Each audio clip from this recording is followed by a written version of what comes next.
Welcome to my YouTube channel. कल हमने network और इंटरनेट के बारे में काफी डिटेल में पढ़ा था, तो आज हम पढ़ने वाले हैं ईमेल के बारे में। बेसिकली ईमेल जो है वो हम एक इंटरनेट बेस्ड एप्लीकेशन की तरह यूज करते हैं। एक इंटरनेट बेस्ड एप्लीकेशन होता है।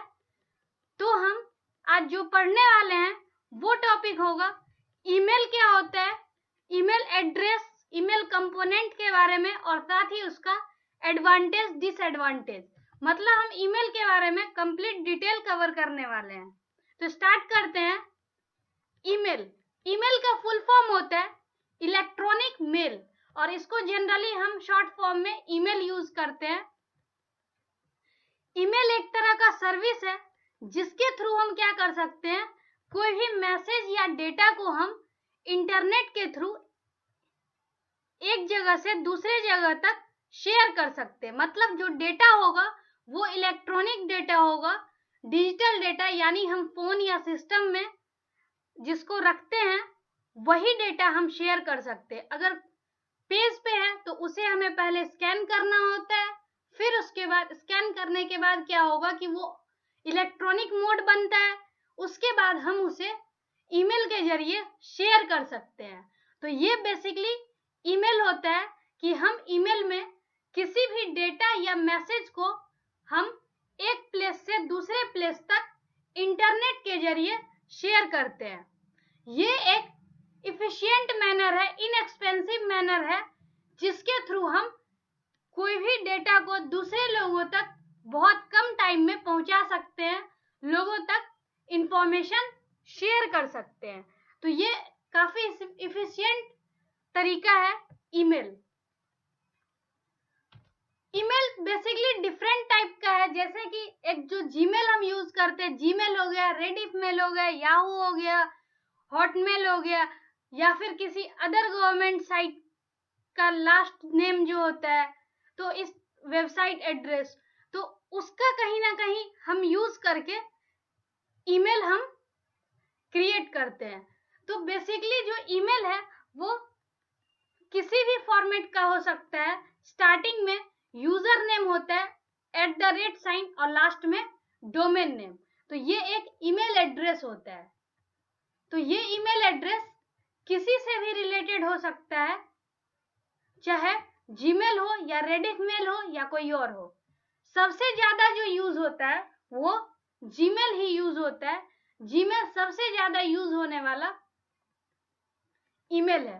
अब अगर हम ईमेल एड्रेस की बात करें तो सबसे पहले जो ईमेल एड्रेस हम बोलते हैं, ईमेल एड्रेस एक यूनिक अकाउंट होता है, एक यूनिक नेम उसके अंदर रहता है, जिससे हम किसी पर्सन का ईमेल एड्रेस हम आइडेंटिफाई करके और उसको हम शेयर कर सकते हैं।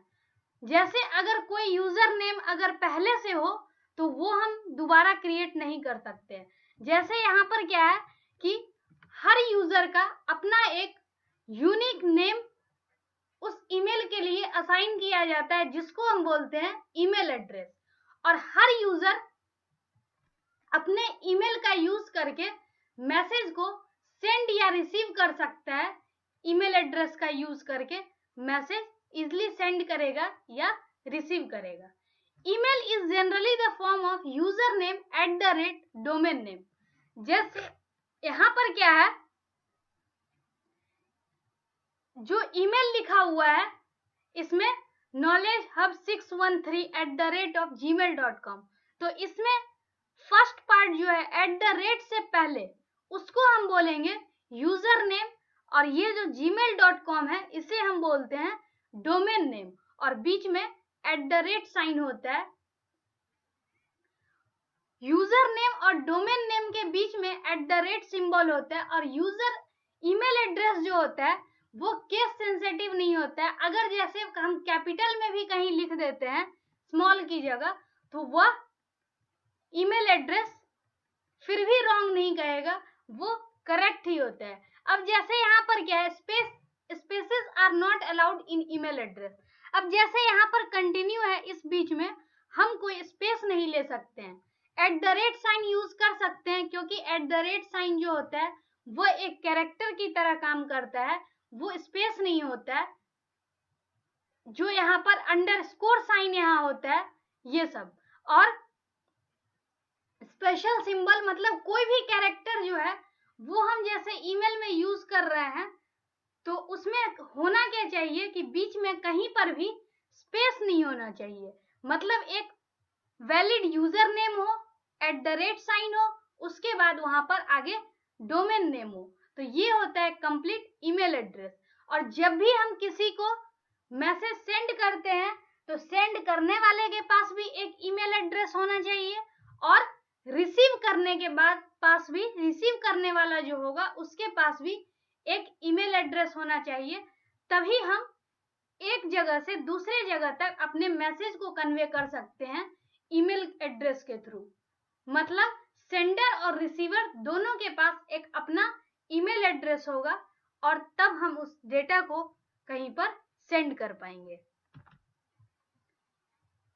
उसके बाद क्या है, सबसे पहले हम ईमेल की अगर बात करें तो ईमेल बेसिकली हम क्यों यूज करते हैं, क्योंकि जो डेटा है वो इजीली हम बहुत कम टाइम में एक जगह से दूसरे जगह तक हम शेयर कर सकते हैं। अब ईमेल मैसेज कंपोनेंट क्या होता है? ईमेल मैसेज कंपोनेंट मतलब कि जो एक पार्टिकुलर ईमेल का जो फॉर्मेट है वो किस किस चीज को कंटेन करता है। अब जैसे यहाँ पर क्या है, email message comprises of different component, email header, greeting, text and signature. This components are described in the following diagram. मतलब जैसे ईमेल हेडर कौन सा पार्ट होता है, तो जिसमें फ्रॉम, डेट, टू, सब्जेक्ट वगैरह लिखा होता है वो कंप्लीट पार्ट होता है ईमेल हेडर। उसके बाद जो हम ग्रीटिंग करते हैं, हाय हेलो या कुछ भी ऐसा, तो वो ग्रीटिंग पार्ट होता है। उसके बाद जो टेक्स्ट है वो कंप्लीट एक तरह से ईमेल की बॉडी हम उसको बोल सकते हैं कि ईमेल इस तरह का इंफॉर्मेशन को कंटेन करेगा। और लास्ट में होता है सिग्नेचर, कि पर्टिकुलरली वो ईमेल जो है वो कहां से जा रहा है। तो इस तरह का ये कंपोनेंट की अगर हम बात करें तो हेडर, ग्रीटिंग, ईमेल बॉडी और सिग्नेचर, ये कंप्लीट कंपोनेंट जो है, मतलब सारा कंपोनेंट को मिला दें अगर, तो ये एक पूरा ईमेल मैसेज कहलाता है। मतलब हम ईमेल को जब कंपोज करेंगे तो उसके अंदर ये सब चीज जो है, हेडर, ग्रीटिंग, टेक्स्ट और सिग्नेचर, ये सारा कुछ उसके अंदर इंक्लूड होता है। अगर हम ईमेल हेडर में देखें तो ईमेल हेडर में क्या है कि from, date, to, subject, CC और बीसीसी। इसमें फ्रॉम क्या इंडिकेट करेगा? फ्रॉम इंडिकेट करता है कि सेंडर का एड्रेस, मतलब कहां से वो ईमेल सेंड हुआ है। डेट है कि किस डेट को ईमेल आया है या भेजा गया है, जो भी होगा डेट यही स्पेसिफाई करता है कि किस डेट को ईमेल सेंड हुआ है या फिर किस डेट को ईमेल रिसीव हुआ। अब जैसे यहाँ पर क्या है, टू में अगर हम देखें तो टू का मतलब है कि हम किसको ईमेल सेंड करना चाह रहे हैं। नेक्स्ट अगर हम सब्जेक्ट की बात करें तो सब्जेक्ट में क्या होता है, सब्जेक्ट में जनरली हम वो चीज लिखते हैं जिसको देख करके, कुछ टेक्स्ट लिखा होता है जिसको कि देख करके हम पता लगा सकते हैं कि आखिर जो पूरा मैसेज हमारा है वो किस चीज से रिलेटेड है। तो हम उसको स्पेसिफाई करने के लिए हम सब्जेक्ट लिखते हैं। नेक्स्ट है सीसी और बीसीसी। सीसी और बीसीसी में क्या है, जैसे कि टू में हम उस चीज को लिखते हैं, उस एड्रेस को लिखते हैं जिसको मैसेज सेंड कर रहे हैं, सेम यही चीज होता है सीसी और बीसीसी के साथ, कि हम जिसको ईमेल भेजना चाह रहे हैं उसका हम एड्रेस इसमें देंगे। डिफरेंस क्या है, तो टू में जो मेन आदमी है जैसे हम उसको एड्रेस दे करके उसके पास ईमेल भेज रहे हैं, सीसी में क्या है कि वही सेम ईमेल का कॉपी जनरेट हो करके, सीसी से होता है कार्बन कॉपी, मतलब कॉपी जनरेट हो करके, और दूसरा जो हम सीसी में जिसका भी एड्रेस देंगे उस सब के पास भी जाएगा। और BCC का मतलब होता है ब्लाइंड कार्बन कॉपी। इसमें भी वही सेम चीज होता है कि हम अगर इसमें एड्रेस देते हैं तो जिसका भी एड्रेस देंगे उसके पास भी मैसेज सेंड होगा। लेकिन CCC मतलब CC और BCC, इस दोनों में फिर डिफरेंस क्या है? तो CC जो कि ब्लाइंड कार्बन कॉपी है और CCC carbon copy, BCC blind carbon copy. दोनों का डिफरेंस मेन है कि कार्बन कॉपी में क्या है कि हम जिसको जिसको सेंड किए हैं वो हर किसी को दिखेगा कि मेरे अलावा और किसको ये ईमेल भेजा गया है। लेकिन ब्लाइंड कार्बन कॉपी में क्या होता है कि हम ये नहीं देख पाएंगे कि मेरे अलावा और किसको ईमेल भेजा गया है, मतलब हर किसी को पता लगेगा कि सिर्फ मुझे ही ये ईमेल दिया गया है और किसी को भी नहीं। तो ये होता है BCC। तो CC और BCC में बेसिक डिफरेंस यही है, कार्बन कॉपी एक होता है और एक होता है ब्लाइंड कार्बन कॉपी। तो इस तरह से ये 5 जो लाइन है वो ईमेल मैसेज का हेडर कहलाता है। 2 में है रिसिपिएंट एड्रेस कि जिसको हम ईमेल सेंड कर रहे हैं। सब्जेक्ट इंडिकेट करता है कि ईमेल का पर्पस क्या है। और CC में क्या है? CC stands for carbon copy, मतलब इसमें हम उस लोग का एड्रेस देंगे जिसे हम इंफॉर्मेशन के लिए ईमेल को सेंड कर रहे हैं। एग्जैक्ट मतलब किसी खास इंटेंशन से उसको नहीं भेज रहे हैं, लेकिन हमें कुछ इंफॉर्मेशन के तौर पे अगर उसे भी शेयर करना हो तो हम उसको CC में दे करके भेज सकते हैं। नेक्स्ट है blind carbon copy. Blind carbon copy में क्या है कि हम ये नहीं बताना चाह रहे हैं कि हम उस पार्टिकुलर आदमी के अलावा और किसको किसको ये ईमेल भेज रहे हैं, तो हम उस जगह पे ब्लाइंड कार्बन कॉपी का कंसेप्ट यूज कर सकते हैं। BCC में वैसे ईमेल को दे सकते हैं। उसके बाद अगर ग्रीटिंग की बात करें तो ग्रीटिंग का क्या है? जैसे greeting is the opening of actual message, जैसे हाय, हेलो या कुछ भी लिखते हैं, रिस्पेक्टेड दे करके लिखते हैं, तो ये सब क्या है? ग्रीटिंग के पार्ट में आता है। नेक्स्ट है text. Text it represents the actual content of message, मतलब जो भी हम मैसेज देना चाह रहे हैं, चाहे वो लेटर के फॉर्म में लिखें या किसी शॉर्ट मैसेज के फॉर्म में लिखें, तो वो सारा जो पार्ट है वो टेक्स्ट पार्ट है और बेसिकली ईमेल की जो है बॉडी होती है। नेक्स्ट है सिग्नेचर, जो कि लास्ट एंड फाइनल पार्ट होता है ईमेल मैसेज का, और क्या इंक्लूड करता है? तो name of sender, address and contact number, मतलब कहाँ से मेल आया है उसका बेसिक डिटेल जो है वो सिग्नेचर पार्ट में रहता है। तो यही मेन कंपोनेंट होता है ईमेल का कि ईमेल हेडर, ग्रीटिंग, टेक्स्ट यानी ईमेल बॉडी और सिग्नेचर। तो ये बेसिक कंपोनेंट है ईमेल का। अब अगर हम एडवांटेज की बात करें, मतलब ईमेल यूज करने का क्या क्या फायदा है, तो इसका बहुत सारा फायदा है जिसकी वजह से हम इसको यूज करते हैं। जैसे रिलायबल, नेक्स्ट है कन्वीनियंस, स्पीड, कि बहुत जल्दी हम फास्ट तरीके से उसको भेज सकते हैं, जैसे हम भेजते हैं तो विद इन सेकेंड उसके पास रिसीव हो जाए।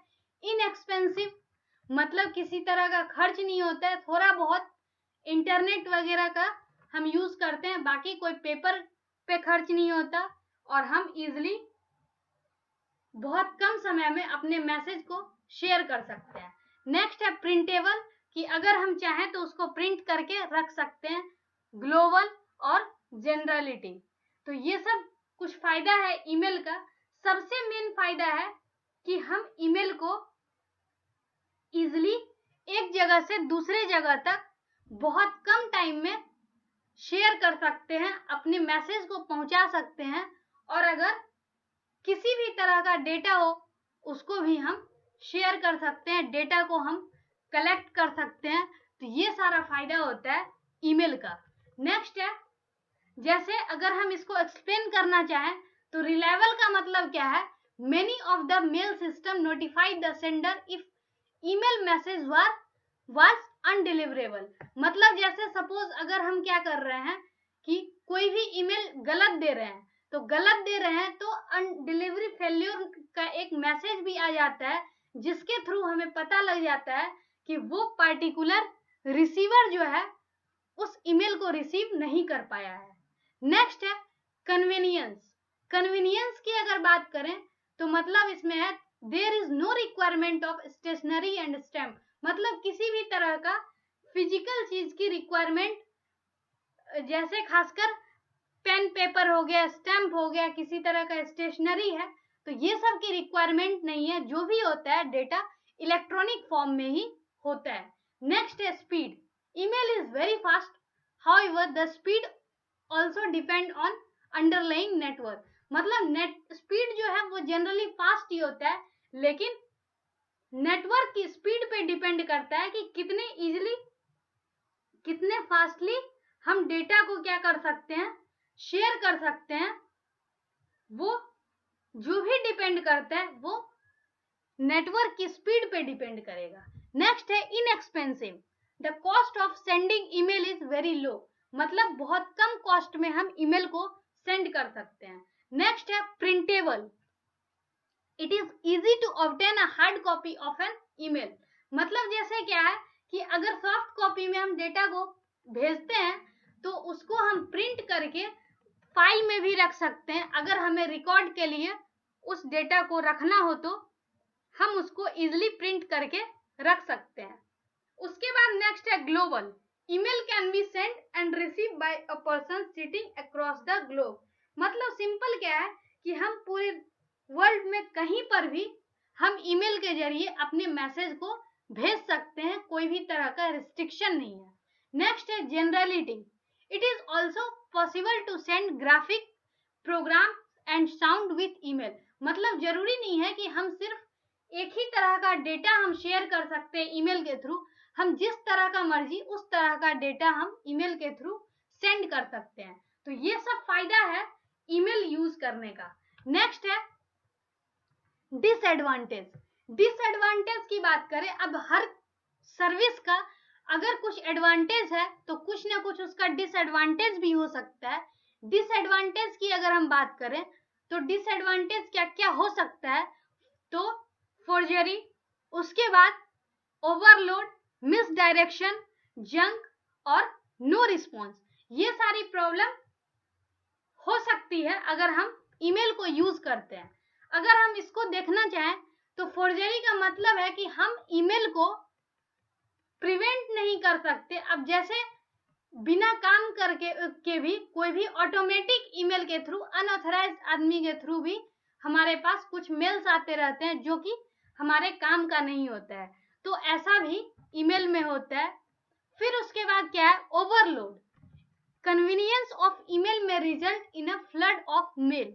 अब जैसे क्या है बार बार अगर बहुत सारा, अब जैसे हम कुछ दिन रिस्पॉन्स नहीं दे पा रहे हैं किसी कारण से, तो क्या होगा अगर ईमेल के थ्रू हमारे पास डेटा आते जाएगा तो एक बार ऐसा भी होगा कि बहुत सारा डेटा ईमेल पे कलेक्ट हो जाएगा, जो कि वन बाय वन देखना थोड़ा सा टिपिकल काम होता है। उसके बाद नेक्स्ट है मिस डायरेक्शन।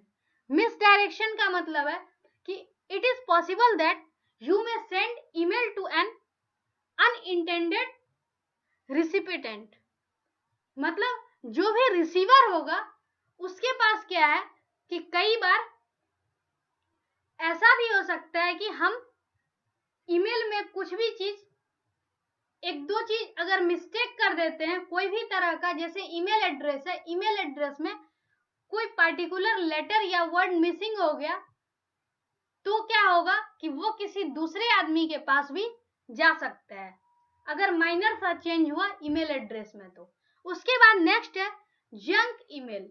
जंक का क्या मतलब है, जंक ईमेल जो अनडिजायरेबल ईमेल है, जो कि बिना काम के आते रहता है, और जनरली जंक ईमेल को हम क्या बोलते हैं, स्पैम। और ये क्या होता है 30 डेज के बाद ऑटोमेटिक स्पैम बॉक्स से रिमूव हो जाता है।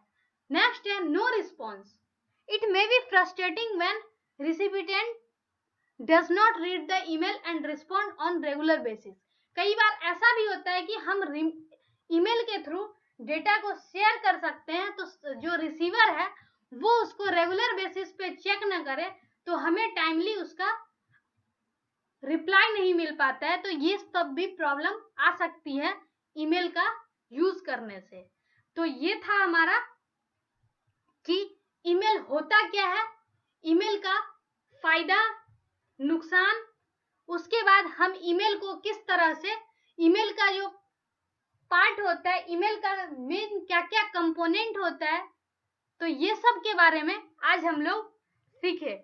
तो जो भी है इसका प्रैक्टिकल इम्प्लीमेंटेशन, जैसे कि हम ईमेल को क्रिएट कैसे करेंगे, किस तरह से हम ईमेल को क्रिएट कर सकते हैं, मैसेज शेयर कर सकते हैं, और उसके बाद मैसेज रिसीव करना, चेक करना, तो ये जो भी काम है वो हम क्या करेंगे, इसको प्रैक्टिकली इम्प्लीमेंट करके देखेंगे ताकि और अच्छे से क्लियर हो जाए। ये एक थ्योरेटिकल कंसेप्ट जैसा था ईमेल के बारे में, तो हम नेक्स्ट क्लास में इसका इम्प्लीमेंटेशन देखेंगे। तो आज के लिए इतना ही। Thank you so much.